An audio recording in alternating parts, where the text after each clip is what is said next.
మన రక్షణ శైలము నిత్య ఆశ్రయదుర్గమైన యేసుక్రీస్తు ప్రభు నామంలో మీ అందరికీ నా హృదయపూర్వక శుభములు తెలుపుకుంటున్నాను. ఈరోజు మన ధ్యానం మత్తయి సువార్త 25వ అధ్యాయం 31 నుంచి 46 వచనాల వరకు. 31వ వచనం నుంచి చదివితే, తన మహిమతో మనుష్య కుమారుడును ఆయనతో కూడా సమస్త దూతలను వచ్చినప్పుడు ఆయన తన మహిమగల సింహాసనం మీద ఆసీనుడై ఉండును. అప్పుడు సమస్త జనములు ఆయన ఎదుట పోగు చేయబడుదురు. గొల్లవాడు మేకల్లో నుండి గొర్రెలను వేరుపరచినట్లు ఆయన వారిని వేరుపరిచి తన కుడివైపున గొర్రెలను ఎడంవైపున మేకలు నిలువపెట్టును. అప్పుడు రాజు తన కుడివైపునున్న వారిని చూచి, నా తండ్రి చేత ఆశీర్వదింపబడిన వారులారా, రండి, లోకం పుట్టినది మొదలుకుని మీ కొరకు సిద్ధపరిచిన రాజ్యమును స్వతంత్రించుకొనుడి.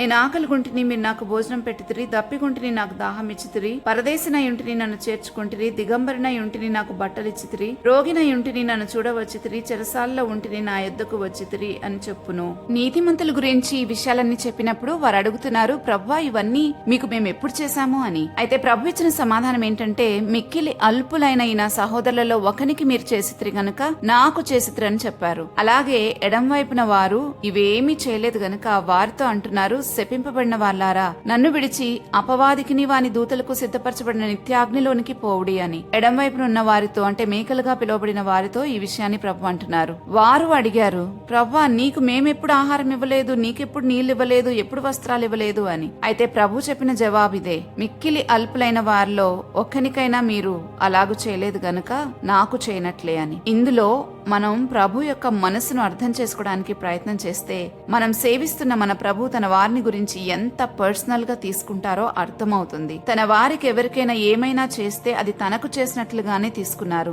ఈ విషయాన్ని ప్రభు ఆల్రెడీ మత్తయి సువార్త 10వ అధ్యాయం 42వ వచనంలో చెప్పారు కూడా. మరియు శిష్యుడని ఎవడి చిన్నవానిలో ఒకరిని గిన్నెడు చన్నీళ్లు మాత్రం త్రాగనిచ్చునో వాడు తన ఫలము పోగొట్టుకొనడు అని. ఇంకా పౌలుగా మారిన సౌలు సంఘాన్ని హింసిస్తున్నప్పుడు అప్పుడు కూడా ప్రభు, సౌలా సౌలా, నన్నేలా హింసిస్తున్నావని సౌలుతో మాట్లాడడం మనం అపోస్తుల కార్యాలు 9వ అధ్యాయం 5వ వచనంలో చూస్తాం. అక్కడ నేను నీవు హింసించుచున్న యేసును అని సౌలుకి యేసుక్రీస్తు ప్రభు తను తాను ఇలాగా పరిచయం చేసుకోవడం మనం అక్కడ గమనించగలం. యాక్చువల్లీ సౌలు హింసించింది దేవుని బిడ్డల్ని కానీ దేవుణ్ణి కాదు. అయినా అది తన్ని హింసించినట్లుగానే ప్రభు చూశారు. ఇంకా తన సేవకుని ముట్టిన వారిని తన కనుగుడ్డు ముట్టిన వారితో సమానం అని ప్రభు అన్నారు. ఇవన్నీ చూస్తే తనను నమ్మిన వారికి ఏమి జరిగినా అది తనకు జరిగినట్లే ప్రభు భావిస్తున్నారని గుర్తించాలి. చాలా మంది వారికి శ్రమ వచ్చినప్పుడు, కష్టం వచ్చినప్పుడు దేవుడు ఏమయ్యాడు అని అనుకుంటారు. కానీ ప్రభు ఆ సమయంలో నీ కష్టంలో, నీ శ్రమలోనే ఉన్నారు అని గమనించాలి. ఎందుకంటే వాక్యం చెప్తుంది, ఆయన వారి యావత్ బాధ యందు బాధ నొందెను అని.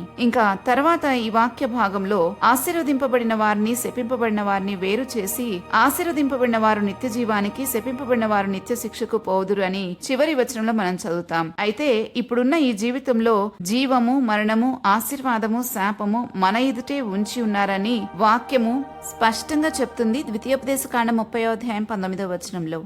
కాబట్టి ఏది పొందుకోవాలో ఎంచుకోవాల్సింది మనమే. మనం ఎంచుకున్న దాన్ని బట్టే మనం అక్కడికి వెళ్ళిపోతాం. అందరు అనుకుంటారు మనం తప్పు చేస్తే మనల్ని దేవుడు శిక్షిస్తాడు అని. కానీ మన తప్పే మనల్ని శిక్షిస్తుందని వాక్యం చెప్తుంది. ఇర్మియా పుస్తకం 2వ అధ్యాయం 17వ వచనంలో చదివితే, నీ దేవుడైన యెహోవా నిన్ను మార్గంలో నడిపించుచుండగా నీవు ఆయనను విసర్జించుట వలన నీకు నీవే ఈ బాధ కలుగు చేసుకుంటివి కదా అని రాయబడింది. ఇంకా అదే అధ్యాయంలో 19వ వచనం, నీవు చేసిన ద్రోహము నిన్ను గద్దించును అని చదువుతాం. ఇంకా తర్వాత 5వ అధ్యాయం 24వ వచనంలో, అంటే ఇర్మియా పుస్తకం 5వ అధ్యాయం 24వ వచనంలో కూడా మీ దోషములు సీజన్స్ ని మార్చేశాయని అక్కడ రాయబడి ఉంటుంది. మీకు మేలు కలగకుండుటకు మీ పాపమే కారణమని అక్కడ మనం చదువుతాం. కానీ మనం ఎవ్వరము అలా ఆలోచించం. దేవుడే శిక్షించాడు అనుకుంటాం. ఆయన తీర్పు తీర్చేవాడే. కానీ ఆ తీర్పుకు ఎవరికి వారే అప్పచెప్పుకుంటారు. ఆయన ఎవరిని బలవంతంగా తీసుకుని వచ్చి తీర్పు తీర్చేవాడు కాదు. ఆ తీర్పుకు తగిన కార్యాలు మనలో ఉంటే ఆటోమేటిక్ గా వెళ్ళి ఆ తీర్పులో నిలబడతాం మనం. ఆయన న్యాయము,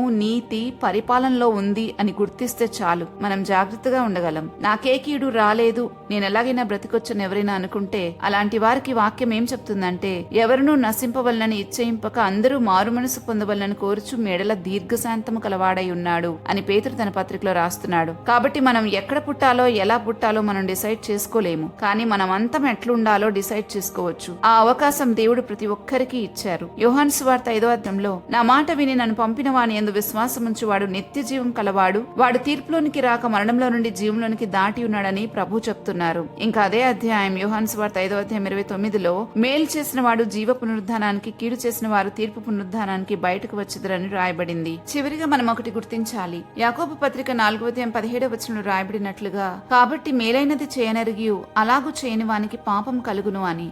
ఇక్కడ ఎడంవైపునున్న వారు చేసిన కార్యం ఏంటంటే, ఆకలైన వారికి అన్నం పెట్టలేదు, దప్పికైతే నీళ్లు ఇవ్వలేదు, దిగంబరులుగా ఉంటే వస్త్రం ఇవ్వలేదు, రోగిగా ఉంటే చూడవెళ్ళలేదు. ఇవన్నీ సామాన్యమైన పనులే. ఎవ్వరూ మనకు చెప్పక్కర్లేదు ఈ పని చేయాలి అని. ఎందుకంటే మనమే ఆకలేస్తే వెంటనే భోజనం చేస్తాం కదా. అలాగే ఎవరికైనా ఆకలేస్తే వారికి లేనప్పుడు పెట్టాలన్నది సామాన్యమైన ఆలోచనది, కనీస తలంపది. పెద్ద పెద్ద త్యాగాల గురించి ప్రభు ఇక్కడ మాట్లాడట్లేదు. చాలా సాధారణమైన విషయాల గురించే ప్రభు మాట్లాడుతున్నారు. దేవుని వాక్య ప్రకారం మనిషికి ఉండేది ఒక్క జన్మ అవకాశమే. ఇది ఉండగానే మనం నిర్ణయించుకోవాలి. ప్రభు ప్రతి దాని గురించి మనకు ఆల్రెడీ తెలియచేశారు. అన్ని విషయాలు మన ఎదుటే ఉన్నాయి.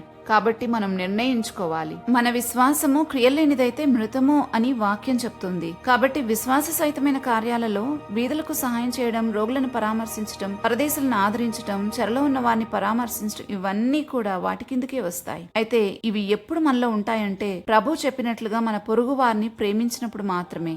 దేవుని పేరిట చూపిన ప్రేమను మరచుటకు ఆయన అన్యాయస్తుడు కాడు. కాబట్టి మనల్ని మనం నిత్య శిక్షకు అప్పగించుకోక మన కోసం సిద్ధపరచబడిన రాజ్యమును స్వతంత్రించుకుందాం. అపవాది కోసం సిద్ధపరచబడిన నిత్యాగ్ని నుండి తప్పించుకుందాం. ప్రార్థన చేసుకుందామా? మా తండ్రి, మా ప్రతి చర్యను గమనిస్తూ మేం చేసే ప్రతి పని మీకు చేసినట్లుగా మీరు అనుకుంటున్నందుకు మీకు స్తోత్రాలు చెల్లించుకుంటున్నాం. మేము చాలా సార్లు మేము చేసే పనులు మీరు మీకు చేస్తున్నట్లుగా అనుకుంటారని ఆలోచించక ఎలా పడితే అలా బ్రతికిన మా తీరును క్షమించమని వేడుకుంటూ ఉన్నాం. నిత్య జీవము కొరకై ఏర్పాటు చేయబడిన మేము మేలు చేసి జీవ పునరుద్ధానాన్ని పొందుకోవడానికి మాకు సహాయం చేయండి. నీ రాజ్యానికి తగినట్లుగా బ్రతకడానికి కృప చూపి మమ్మల్ని దీవించమని యేసుక్రీస్తు ప్రభువు నామములో అడిగి వేడుకుంటున్నాము తండ్రి. ఆమేన్. రేపటి ధ్యానంలో మళ్ళా తిరిగి కలుద్దాం. అంతవరకు దేవుని కృప మనందరికీ తోడైండును గాక. ఆమేన్.